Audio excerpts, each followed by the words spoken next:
প্রতি বছর বিদ্যুৎ ও জ্বালানি খাতে বিপুল পরিমাণ অর্থ ভর্তুকি দিচ্ছে সরকার। গেল ৫ বছরে যার পরিমাণ ছিল ১,২৬,০০০ কোটি টাকারও বেশি। এই সময়ে বাংলাদেশ বিদ্যুৎ উন্নয়ন বোর্ড মোট লোকসান দিয়েছে ২৩,৬৪২ কোটি টাকা। বিদ্যুৎ ও জ্বালানি খাতের আন্তর্জাতিক গবেষণা প্রতিষ্ঠান institute for energy economics and financial analysis IEEF এর সাম্প্রতিক প্রতিবেদনে উঠে এসেছে বিদ্যুৎ খাতের এসব বিষয়।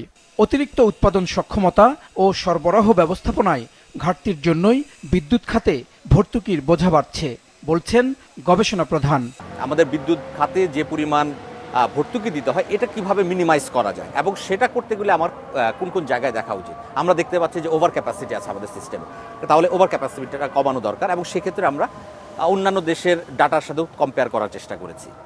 আরেকটি হচ্ছে যে সোলার বা অন্য রিনিউয়েবল দিয়ে যদি আমরা তেলকে রিপ্লেস করতে যাই সেটা আসলে ইকোনমিক্যালি ফিজিবল কিনা আমরা সেটাও দেখার চেষ্টা করেছি এবং পেয়েছি যে না, সেটা ইকোনমিক্যালি ফিজিবল। আবার ট্রান্সমিশন এবং ডিস্ট্রিবিউশন লসকে যে 8%-এর মধ্যে আনতে বলা হয়েছে, আমরা গ্লোবাল অ্যাভারেজ দেখার চেষ্টা করেছি, দেখেছি যে না, এটা গ্লোবাল অ্যাভারেজ হচ্ছে 8%-এর নিচে, কাজেই বাংলাদেশ গ্র্যাজুয়ালি 8% আসতে পারে। Double million offer, Walton fridge কিনে পেতে পারেন 20 লক্ষ টাকা, রয়েছে কোটি কোটি টাকার নিশ্চিত উপহার।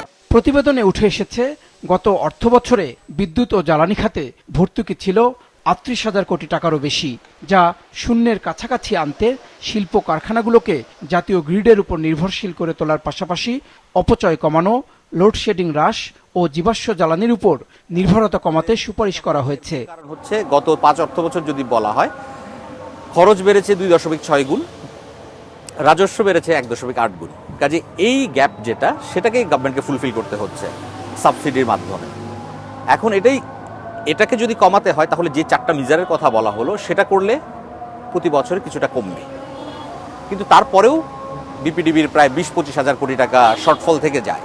সেটা করতে হলে আমরা ফুল ইন্ডাস্ট্রিকে আসলে গ্রিডের বিদ্যুৎ ব্যবহার করাতে হবে, তাহলে আমি আরও কিন্তু 72 বিলিয়ন সেটা কিন্তু আমরা সাশ্রয় করতে পারবো টাকা।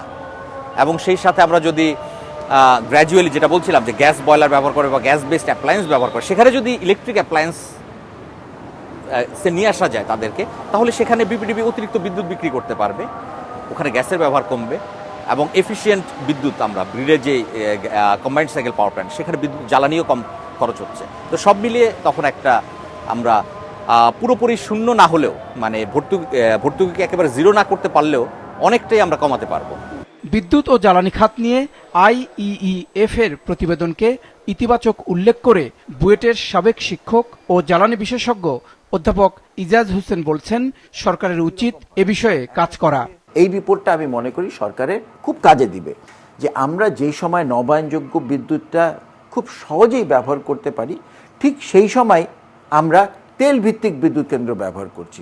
তেল ভিত্তিক বিদ্যুৎ কেন্দ্র প্রতি ইউনিটের দাম পড়ে হচ্ছে 25 টাকা, আর আমরা যদি এখানে নবায়নযোগ্য বিদ্যুৎ কেন্দ্র আমরা ব্যবহার করতাম, আমাদের পড়তো 12 থেকে 13 টাকা প্রতি ইউনিট বিদ্যুৎ, তাহলে সেখানেই তো সাশ্রয়ী একটা হয়ে যাচ্ছে। একই সাথে তিনি বলেন, গ্রিড ব্যবস্থাপনার আধুনিকায়নে দ্রুত নজর দিতে হবে সরকারকে। আমাদের গ্রিড অত্যন্ত দুর্বল। আমাদের এখন যে গ্রিড আছে সর্বোচ্চ এটা হচ্ছে 15 থেকে 20 হাজার মেগাওয়াটের মতো তারা হ্যান্ডেল করতে পারবে, তাও সব জায়গায় না। এখনো আমরা শুনি যে অমুক জায়গায় গ্রিডের দুর্বলতার কারণে ওখানে বিদ্যুৎ দেওয়া যাচ্ছে না, বিদ্যুৎ আছে কিন্তু বিদ্যুৎ দেওয়া যাচ্ছে না। তো এগুলোকে প্রথমে দূর করতে হবে। মানে এখন তো মাত্র 3 মাস হয়েছে এই সরকারের, তারা মুখে অনেক কথা বলেছে, এখনো বলছে। আমরা এক্সপেক্ট করছি এই যে কথাগুলো তারা বলছে, এগুলার সাথে আমরা একেবারে দৃশ্যমান কিছু ব্যবস্থা দেখব।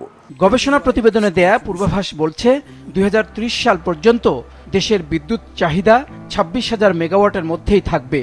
সে সময় তেলভিত্তিক পুরাতন বিদ্যুৎ কেন্দ্রগুলো বন্ধ করে দিলেও উৎপাদন সক্ষমতা থাকবে 35,000 মেগাওয়াটের মতো। ফলে নতুন কেন্দ্র তৈরির যৌক্তিকতা নেই বলছেন বিশেষজ্ঞরা। জাহেদ সেলিম, মাছরাঙা সংবাদ, ঢাকা।